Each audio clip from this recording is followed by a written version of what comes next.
Hai teman-teman, Shalom. Gimana kabar kalian? Semoga selalu sehat dan semangat ya. Teman-teman, kalau kamu pernah bilang, nanti aja, pas tahu ada sesuatu yang harus kamu kerjakan, kamu gak sendirian. Kita semua pernah ada di titik itu. Tapi pernah gak sih kamu tanya ke diri sendiri, sebenarnya kenapa sih aku nunda? Apa cuma karena mager, sibuk, atau ada yang lebih dalam? Dalam dunia psikologi, procrastination alias kebiasaan menunda-nunda gak melulu soal malas. Seringkali itu cara halus kita ngehindar dari hal-hal yang bikin kita gak nyaman. Rasa takut gagal, perfeksionisme, rasa gak cukup, atau kecemasan menghadapi hal besar. Kita bilang, aku belum siap. Padahal yang sebenarnya terjadi mungkin adalah kita takut mencoba dan ternyata nggak berhasil. Masalahnya, makin sering kita tunda, makin berat beban mentalnya. Kita kepikiran terus, tapi nggak gerak. Dan makin nggak gerak, makin kita ngerasa bersalah. Ujung-ujungnya, kita stuck, muter-muter di zona abu-abu yang kelihatannya aman, tapi sebenarnya bikin kita jauh dari pertumbuhan.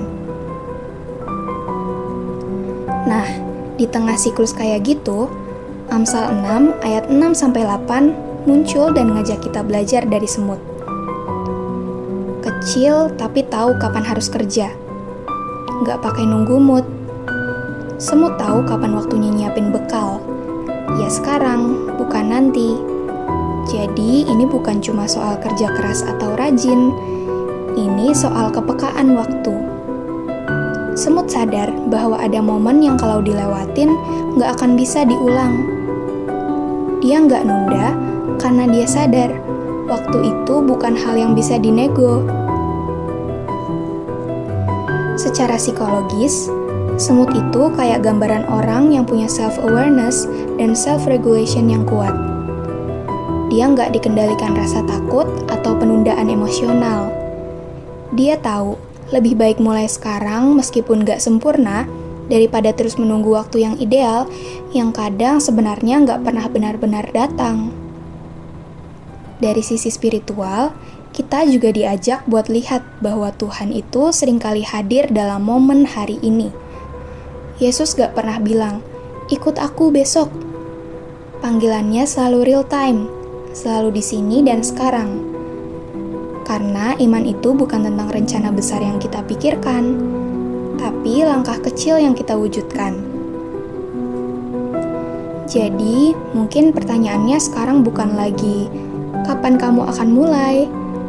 Tapi, apa yang sebenarnya sedang kamu hindari?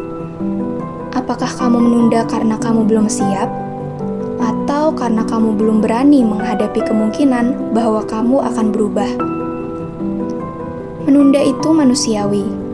Tapi kalau kita terus hidup dalam nanti, kita bisa kehilangan banyak hal berharga yang cuma datang saat kita berani bilang, sekarang.